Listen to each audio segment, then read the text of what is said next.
তো নমস্কার বন্ধুরা, আশা করি সবাই ভালো আছেন। তো বন্ধুরা, এখন যে বিষয়টা নিয়ে আমি কথা বলবো তো সেটা হলো সাকিব খানকে নিয়ে। তো সাকিব খানের বরবাদ ছবি থেকে যে আপডেটটা উঠে আসছে, এই ছবির পরিচালক মেহেদী হাসান হৃদয় তিনি বরবাদ ছবি নিয়ে কি বললেন সেই বিষয় নিয়ে কথা বলবো, এবং তার পাশাপাশি বরবাদ ছবিতে মেন মেকআপের কাজটা কে করেছেন সেই বিষয় নিয়ে আলোচনা করবো। তো আশা করি ভিডিওটা খুবই ইন্টারেস্টিং হবে।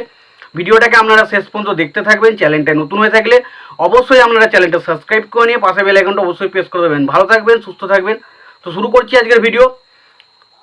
তো প্রথমেই যে ভিডিওটার বিষয়ে যে বিষয়টা কথা বলবো সেটা হচ্ছে এই ছবির বিষয়ে। এই ছবির পরিচালক মেহেদী হাসান তিনি বলেছেন যে এই ছবির প্রথম যে লুক, ফার্স্ট যে লুক, সেটা কিন্তু 10ই অক্টোবরের আগে চলে আসতে চলেছে। তো কবে আসবে সেটা আমার মনে হয় সম্ভবত 7ই বা 8ই অক্টোবর কিন্তু আসতে চলেছে। এবং 10ই অক্টোবরের আগে 7ই বা 8ই অক্টোবর যখনই এটা আসবে, এটা বিরাট কিছু রেকর্ড ক্রিয়েট কিন্তু করবে।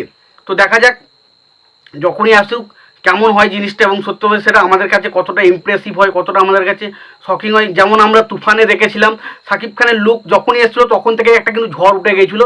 তো সেই রকম কি কোনো ঝড় উঠতে পারে, কিন্তু সেরকমই কিন্তু একটা ইঙ্গিত দিয়েছেন পরিচালক। তিনি বলেছেন যে বরবাদ নিয়ে তিনি কেন এতটা এক্সাইটেড, এবং বরবাদ তিনি কি বানাচ্ছেন যখন তাদের ফার্স্ট লুক আসবে তখন থেকেই কিন্তু মানুষজন বুঝতে পেরে যাবে।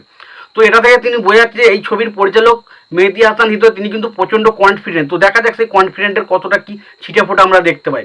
এবং এবার আসি এই ছবির যে মেন মেকআপ আর্টিস্টের কাজ কে করছেন। মেকআপ আর্টিস্টের কাজ করেছেন অ্যানিমেল ছবির যে মেকআপ আর্টিস্ট আরমান আরমাকর টাইপের একজন লোক, আরমান আরমাকর এরকম।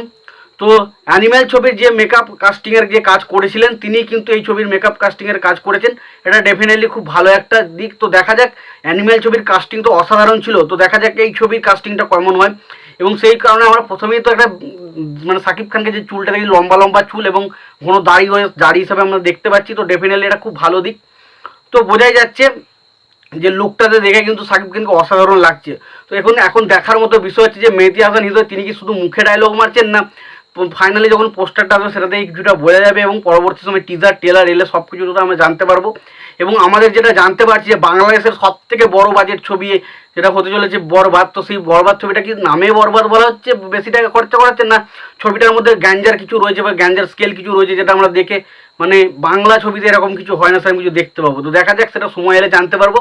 তো এটা নিয়ে আমি প্রচণ্ড এক্সাইটেড বরবাদ ছবি নিয়ে। তোমরা কতটা এক্সাইটেড অবশ্যই জানিও, আর বরবাদ ছবির এই আপডেটগুলো নিয়ে তোমরা কতটা এক্সাইটেড অবশ্যই জানিও। আর সবশেষে একটাই কথা বলবো, যদি ভিডিওটি পছন্দ হয় অবশ্যই লাইক কমেন্ট শেয়ার করে দিও। চ্যানেলটা নতুন হয়ে থাকলে অবশ্যই চ্যানেল সাবস্ক্রাইব করে নিয়ে পাশে বেল আইকনটা অবশ্যই প্রেস করে দিও। ভালো থেকো, সুস্থ থেকো, দেখা হচ্ছে পরে।